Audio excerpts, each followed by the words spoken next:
hariho rero igihambaye cyebra numviriza nyine cyo mukuru w'igihugu je turazinanye kuva kera niwe wa mbere numvise adomura utoke ku bantu muri leta bakora nabi kandi ishengero rikoranye niwe wa mbere.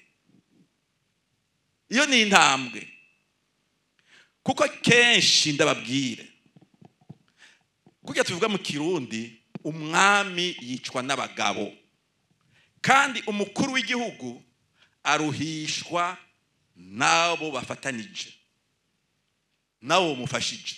Simvuze yuko muri mwebwe muri ngaho nimwa muri mwo naho muce mwisubirako kuko kuruhisha umukuru w'igihugu no kwica igihugu. Ndabisubiremo, kuruhisha umukuru w'igihugu no kwica igihugu.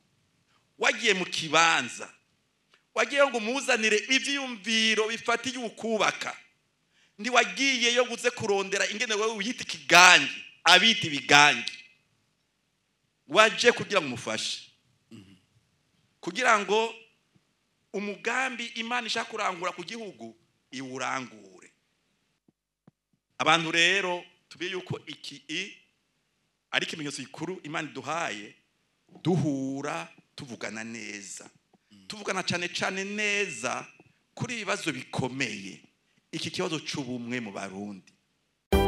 Radio Television turakukunda cyane.